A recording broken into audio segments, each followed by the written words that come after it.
గురూజీ 72 గంటల్లోనే ఫోన్ లోని అద్భుతమైన జ్యోతిష్య పరిష్కారం చూపిస్తారు. నమ్మండి, నమ్మకపోండి, ఇది నిజం. శ్మశాన కాళి రుద్ర చౌడీదేవి ఆరాధకులు నంబర్ 1 వశీకరణ స్పెషలిస్ట్.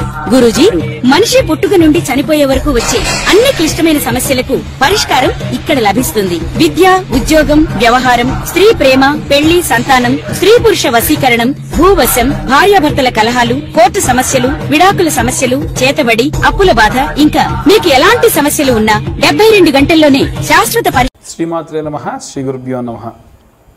తదుపరి మిథున రాశి. మిథున రాశి వారికి సంబంధించి జూలై నెలలో ఈ యొక్క కాలసర్ప దోషం ఉన్నటువంటి జూలై నెలలో ఎలా ఉండబోతుందనే విషయాన్ని తెలుసుకుందాం.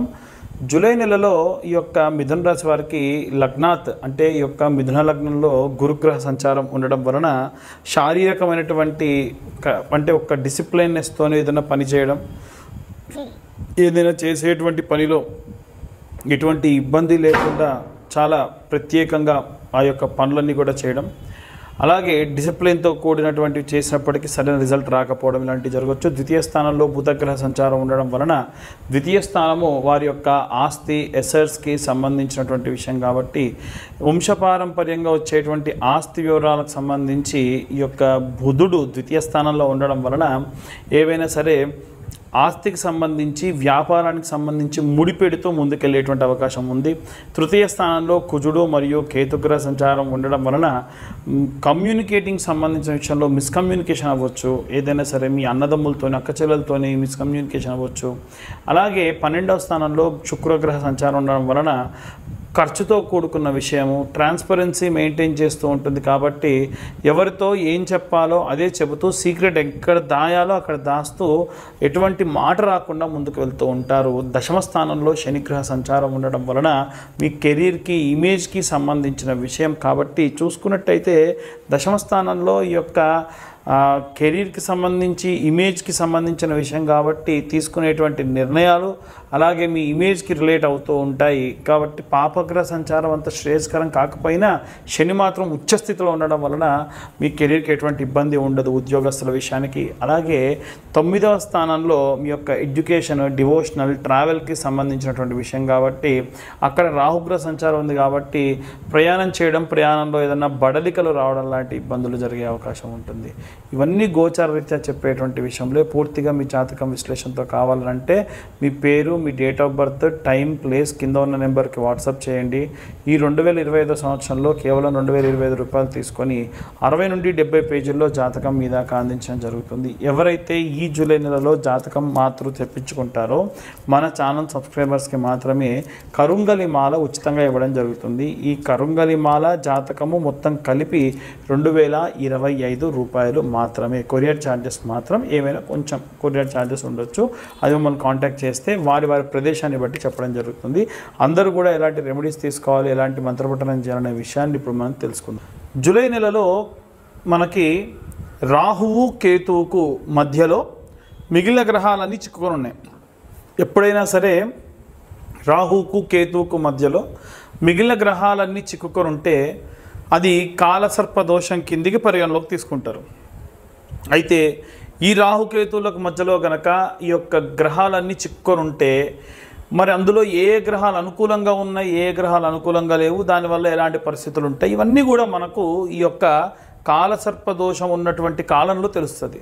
కాలసర్ప దోషం ఉంటే ఏమవుతుందనంటే పనులు సజావుగా సాగవు, ఏవైనా సరే అనుకున్న పనులు అనుకున్నట్టుగా జరగవు, దగ్గర దాకా వచ్చి వెళ్ళిపోవడము, అలాగే ఆరోగ్య సమస్యలు రావడము ఇలాంటివి వస్తూ ఉంటాయి. అంటే అంత శ్రేయస్కరమైన కాలం కాదు. అయితే ఇప్పుడు ఈ గ్రహాలు ఎక్కడెక్కడ ఉన్నాయి, దాన్ని బట్టి ఎలాంటి పరిస్థితులు ఉంటాయి అనే విషయానికి వస్తే మనకు ఉన్నటువంటి గ్రహాలన్నీ కూడా చూసుకుంటే రాహు తర్వాతకి శని, ఆ తర్వాతకి శుక్రుడు 3వ స్థానంలో రాహువు నుంచి, 4థ స్థానంలో గురువు, అలాగే 5వ స్థానంలో బుధుడు, అలాగే 6వ స్థానంలో కుజుడు మరియు కేతు గ్రహాలు చిక్కుకొని ఉన్నాయి.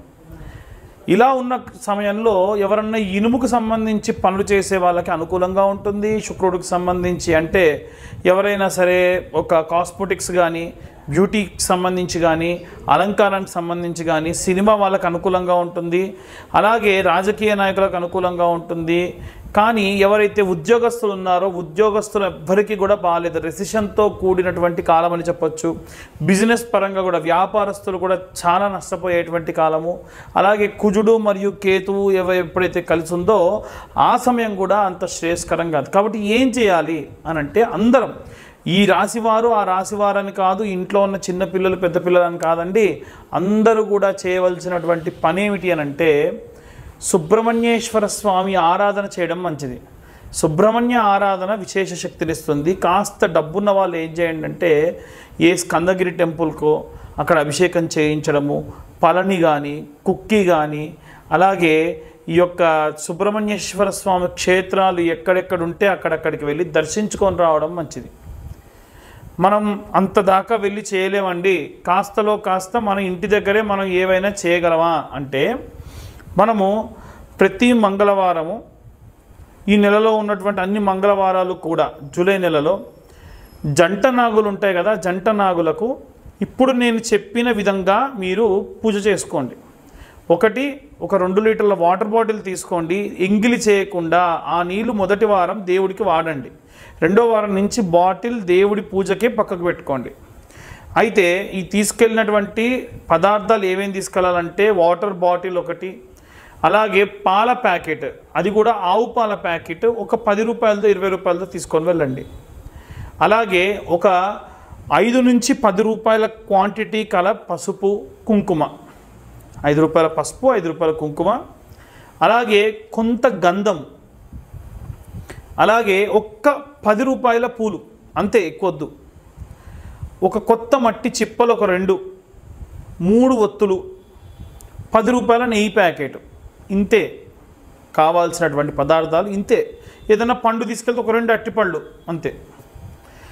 మొట్టమొదలు జంట నాగుల దగ్గరికి వెళ్ళి మనసులో ఈ పూజ చేసినంతసేపు కూడా ఓం నమో స్కందాయ నమః అన్న మంత్రం చెబుతూ ఆ నీళ్లను పోసి శుభ్రంగా తుడిచేసి ఆ శిలను సగం వరకు వాడుకొని, నీళ్ళు మొత్తంగా పోయకూడదు, పాల ప్యాకెట్తోని పాలు పోయండి, ఆవు పాలు, తర్వాతకి మళ్ళీ నీళ్లు పోయండి, తర్వాతకి ఇంత చిన్న ఆకు కానీ పేపర్ ప్లేట్ కానీ తీసుకుని దాంట్లో పసుపు మరియు గంధము, పసుపు తక్కువ గంధం ఎక్కువ కలుపుకొని ఆ శిల మొత్తానికి కూడా చందన లేపనం రాయండి. మనకు సుబ్రహ్మణ్య బాలము అని, సుబ్రహ్మణ్య గద్యము అని, సుబ్రహ్మణ్య కరావలంబ స్తోత్రము అని ఇలాంటివి ఉంటాయి. ఎవరన్నా చదవలేని వాళ్ళు ఈ కరావలంబ స్తోత్రం ఫోన్లో పెట్టేసుకొని మీ పక్కన పెట్టేసుకొని కేవలం ప్రతి పద్యానికి ఆఖరిలో శ్రీ సుబ్రహ్మణ్య కరావలంబం వల్లీసనాద మమదేహి కరావలంబం అన్న మంత్రం వస్తూ ఉంటుంది. ఆ ఆఖరి మంత్రాన్ని చెప్పినా చాలు, ఆ పద్యం అంతా వస్తుంది. కాన్సన్ట్రేషన్ అంతా పద్యం మీద పెడుతూ మనం ఆ శిలను రాస్తూ వల్లీసనాద మమదేహి కరావలంబం అని వస్తుంది. అలా వచ్చినప్పుడు ఓం నమో స్కందాయ నమః మనసులో అనుకుంటూ శిలకు రాయండి. ఆ గంధం పసుపు కొద్దిగా గంధం ఎక్కువగా రాయండి. ఆ తర్వాతకి జంట నాగులు ఇలా ఉంటాయి కదా, ఇలా ఉంటాయి. మనకి ఉన్నటువంటి జంట నాగులలో ఒక సర్పానికి కింది నుంచి, పడగ కింది నుంచి ఒక బొట్టు కుంకుమ తీసుకోవాలి, బొట్టు పెట్టాలి, మళ్ళీ కుంకుమ తీసుకోవాలి, బొట్టు పెట్టాలి, మళ్ళీ కుంకుమ తీసుకోవాలి, బొట్టు పెట్టాలి. అలా 11 బొట్లు ఒక సర్పానికి పెట్టండి. ఇంకొక సర్పానికి కింది నుంచి పైకి 10 బొట్లు కుంకుమ తీసుకొని బొట్టు పెట్టాలి. అలా స్వామివారి శరీరం పైన లేపనం చేసిన గంధాన్ని తీసుకొని చేతికి పెట్టుకొని, మీ పిల్లలు కూడా వచ్చారు మీతో పాటు, మీ ఆయన వచ్చారు, మీ ఆయనకు పెట్టండి, మీరు పెట్టుకోండి, మీరు ఇక్కడ రాసుకోండి, మీ పుస్తకాల తాడుకు పెట్టుకోండి, ఇంకొంచెం తీసుకెళ్తాను ఇంటికి తీసుకెళ్ళండి, ఇంట్లో ఉన్నటువంటి పసుపులోనో గంధంలోనో కలుపుకోండి, నిత్యం వాడుకోండి, చాలా మంచిది. ఇప్పుడు మీరు రాసిన తర్వాతకి ప్లేట్లో ఇంకొంచెం మిగిలింది ఇంటికి తీసుకెళ్ళండి, రోజు మీరు వాడుకోండి. అయితే పొడిగా ఉన్నటువంటి పదార్థం ఏది కూడా తిరిగి ఇంటికి తీసుకెళ్ళకూడదు. స్వామివారిపై రాసినటువంటి ఆ గంధ లేపనాన్ని మాత్రమే మీరు ఇంటికి తీసుకెళ్ళాలి. ఇదంతా అయిన తర్వాత చాలామంది మొదలే దీపం వెలిగించమంటారు, అలా చేయకండి. అయిన తర్వాతకి దీపం వెలిగించాలి. 2 మట్టి ప్రమిదలు, ప్రతిసారి కొత్త మట్టి ప్రమిదలు, 2 మట్టి ప్రమిదలు, దాంట్లో ఒక 3 ఒత్తులు, 3 ఒత్తులు కలిపి ఒక ఒత్తి కింద చేంజ్ చేసి ఆవు నెయ్యి వేసి దీపం వెలిగించండి. ఆ తర్వాతకి 21 ప్రదక్షిణాలు చేయండి. ఇప్పుడు మొదటి వారం నుండి ప్రారంభించి 21 ప్రదక్షిణాలు ప్రతి వారం చేశారనుకోండి, 5 వారాలు ఉంటాయి. 5 వారాలు చేయాలి ఖచ్చితంగా. 5వ వారానికి వచ్చేసరికి మీరు ఎన్ని ప్రదక్షిణాలు చేసినట్టు అవుద్ది? 105 × 5 అంటే 21 × 5 అంటే 105 ప్రదక్షిణాలు చేసినట్టు అవుద్ది. ఆఖరి వారం 3 ప్రదక్షిణాలు ఎక్కువ చేయండి, 3 సార్లు బొట్టు ఎక్కువ పెట్టండి. దీనివలన మీరు పూర్తిగా 108 సార్లు ఈ యొక్క సుబ్రహ్మణ్యేశ్వర స్వామికి అంటే జంట నాగులకు ప్రదక్షిణ చేసిన దానితో సమానం. కాబట్టి విశేషంగా ఏదైనా సరే ఈ కాలసర్పదోషానికి సంబంధించి నెల మొత్తానికి కూడా కాలసర్పదోషం ఉంది కాబట్టి ఈ రకమైనటువంటి ఇబ్బందులు కలిగే అవకాశం ఉంటుంది. చాలా చాలా జాగ్రత్తగా ఈ యొక్క ప్రదక్షిణాలు చేసుకోండి. ఇలా చేయడం వల్ల విశేషంగా మీరు సత్ఫలితాలు పొందవచ్చు. ఇదంతా కూడా మేము గోచార రీత్యా చెప్పేటువంటి విషయంలో మాత్రమే. చాలామందికి చాలా రకాల అనుమానాలు ఉంటాయి.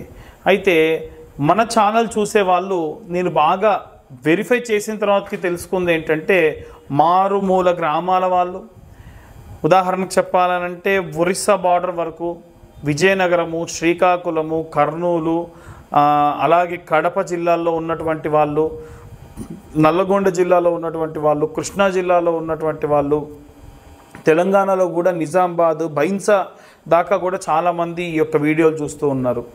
అందరూ ఏంటంటే జాతకం చెప్పించుకోవాలన్నటువంటిది ఇది ఉంటుంది, కానీ డబ్బులు వెచ్చించడానికి ఇబ్బందులు పడుతూ ఉన్నారు. వారి కోసం ప్రత్యేకంగా ఈ నెలలో ఇవంతా కూడా గోచార రీత్యా చెప్తున్నాం. పూర్తిగా జాతకం తెలుసుకోవాలనంటే మీ పేరు, మీ date of birth, time, place కింద ఉన్న నెంబర్కి ఒక్కసారి మీరు వాట్సాప్ చేయండి. ఈ జాతకం అంతా కూడా 65 నుండి 70 పేజీల్లో మీకు అందించడం జరుగుతుంది.